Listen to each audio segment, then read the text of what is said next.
महायुतीच्या सरकारने आतापर्यंत विविध योजना राबविल्या आहेत। शेतकरी असो, लाडकी बहीण योजना, शेतकरी असो, लाडकी बहीण योजना असो, विद्यार्थ्यांसाठी योजना असो, याच धर्तीवर पुढे ही योजना राबविण्याचा मानस महायुतीचा आहे। पूर्वी घरात 2 मुले जन्माला आली तर मुलीला शिकवायचे व वडील म्हणायचे मुलीला शेवटी लग्न करून आपल्या घरीच जायचे आहे। परंतु मुलींनो, तुम्हाला काळजी करण्याची गरज नाही। तुमच्या शिक्षणाचा पूर्ण खर्च तुमचा देवेंद्र मामा करेल। जसे 250 कोटी लाडक्या बहिणींच्या खात्यात नोव्हेंबर पर्यंतचे पैसे पडले, तसेच विरोधकांची तोंडे पडली असून त्यांच्या पोटात पोटशूळ उठले आहे। आम्ही सख्खे भाऊ आहोत निवडणुकीच्या तोंडावर मार्केटमध्ये सावत्र भाऊ महाराष्ट्रभर फिरत आहे।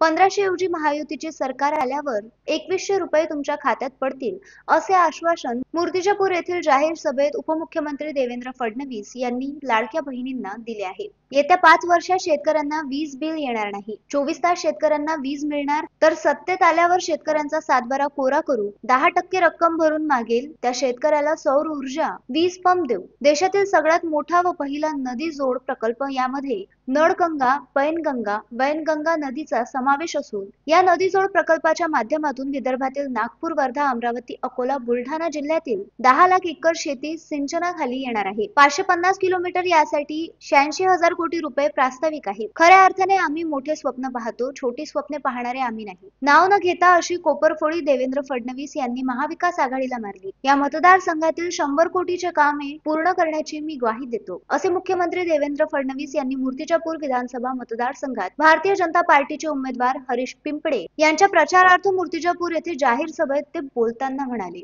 या जाहीर सभेला भारतीय जनता पार्टीच्या महिला प्रदेशाध्यक्षा चित्रा वाघ, मध्य प्रदेशचे क्रीडा मंत्री विश्वास सारंग, खासदार अनुप धोत्रे, माजी आमदार गोपीकिशन बाजोरिया, वसंत खंडेलवाल, उमेदवार हरीश पिंपळे व्यासपीठावर उपस्थित होते। सभेपूर्वी सर्व मान्यवरांनी महापुरुषांसह भारत मातेच्या प्रतिमेचे पूजन करून सभेची सुरुवात करण्यात आली। माझी बॅग जी तपासली गेली उद्धवजींच्या आधी, त्याचा व्हिडिओ आज तुम्ही बघितलेला आहे। आजही मी इथे उतरलो तर माझी बॅग तपासण्यात आली आहे। त्याच्यामुळे सगळ्यांच्याच बॅगा तपासल्या जातात। फक्त काही लोकांना प्रत्येक गोष्टीचं त्या ठिकाणी भांडवल करायची सवय असते। मला एक सांगा, निवडणुकीमध्ये पोलिसांचं एक काम आहे, वर्षानुवर्ष हे चाललेलं आहे, हे काय पहिल्यांदा होत नाही आहे। गडकरी साहेबांची तपासली, माझी तपासली, सगळ्यांचीच तपासली। त्यामुळे अशा प्रकारे छोट्या छोट्या गोष्टीवर अधिकाऱ्यांना चुकीचं बोलणं, त्यांच्यावर व्यंग करणं हे अतिशय चूक आहे। ठीक आहे, आपण मोठे आहोत, पण याचा अर्थ त्यांचा अपमान करण्याचा अधिकार आपल्याला नाही मिळालेला।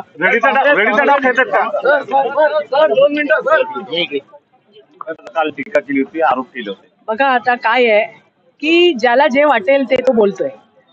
निवडणूक आयोग काय काम करतोय म्हणजे त्यांच्या बाजूनी केलं की वा वा निवडणूक आयोग फार चांगला, जरा त्यांच्या मनाविरुद्ध झाला का निवडणूक आयोग त्या ठिकाणी भाजपच्या दावणीला बांधलाय, अशा पद्धतीची भूमिका घेणं हे अयोग्य आहे। निवडणूक आयोगावरती सुद्धा अशा पद्धतीची शंका घेणं चुकीचं आहे। तुमच्या बाजूनी झाल्यावरती सगळं चांगलं असतं आणि जरा तुमच्या मनाच्या विरुद्ध झालं की सगळे आमच्या बाजूनी होतात, हे जे आहे हे चुकीचं आहे। आणि बच्चू भाऊ फार मोठे नेता आहेत, त्यांनाही अशी भाषा शोभत नाही, त्यांनी प्रगल्भतेने बोलायला पाहिजे असं मला वाटतंय। काँग्रेस भाजपची भीती दाखवून मुस्लिमांचे मतं मिळवते असं सुद्धा वक्तव्य नाही, खरंच आहे।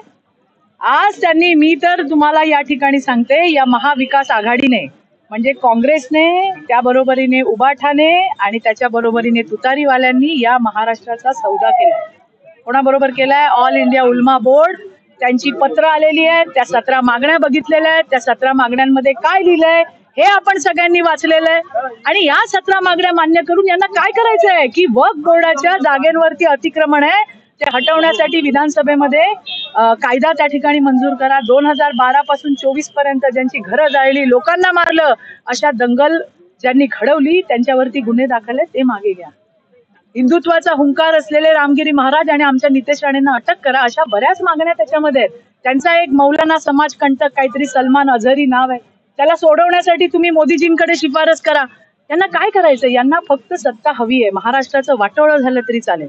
तुमच्या माध्यमातून मला सगळ्या मतदारांना सांगायचंय, महाराष्ट्राच्या सुज्ञ जनतेला सांगायचंय की छत्रपती शिवाजी महाराजांचा महाराष्ट्र यांच्या हातात देऊ नका, या नराधमांच्या हातात देऊ नका, कारण यांना काही पडलेलं नाहीये। राज्याची माती झाली तरी चालेल, आम्ही सत्तेत आलो पाहिजे असा त्यांचा अजेंडा आहे। आणि हे मी म्हणत नाही, हे स्वतः ते नायब अन्सारी, त्यांचे व्हिडिओ आहेत, यांनी दिलेली पत्र, त्यांनी मान्य केलेली पत्र, बरं एकटा नाहीये, तिघही आहेत. आणि त्यामुळे कुठल्याही परिस्थितीमध्ये सत्ता मिळवायची, सत्तांध झालेले हे महाविकास आघाडीची लोक आहेत. आणि म्हणून मी लोकांना हे सांगतेय की तुम्ही महायुतीला मतदान करा. तुम्ही राज्यभर प्रचारासाठी फिरत आहात, यवतमाळ जिल्ह्यातल्या दिग्रसला प्रचारासाठी जाणार आहात?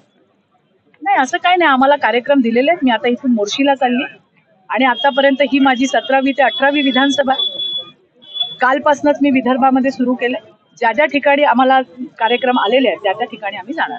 संजय राठोडांनी जर सभेची मागणी केली तर जाणार का त्याच्याबद्दल? तुम्ही काही प्रश्न असे विचारता, तुम्हालाही माहिती आहे याचं माझं उत्तर काय असणार आहे. आणि ही फार सिरियस नोटवरती आम्ही निवडणूक लढवतोय. ही काही मजाक नाहीये किंवा ही मस्करी नाहीये. त्याच्यामुळे महायुतीच्या आमच्या उमेदवारांना निवडून आणण्यासाठी जिथे जिथे गरज आहे त्या त्या सगळ्या ठिकाणी आम्ही पोहोचणार. थँक्यू. नमस्कार. Balasaheb Ganorkar, the sting operation news, Akola. The sting operation news, सत्याचे दुसरे नाव, अन्यायावर लेखणीचा घाव.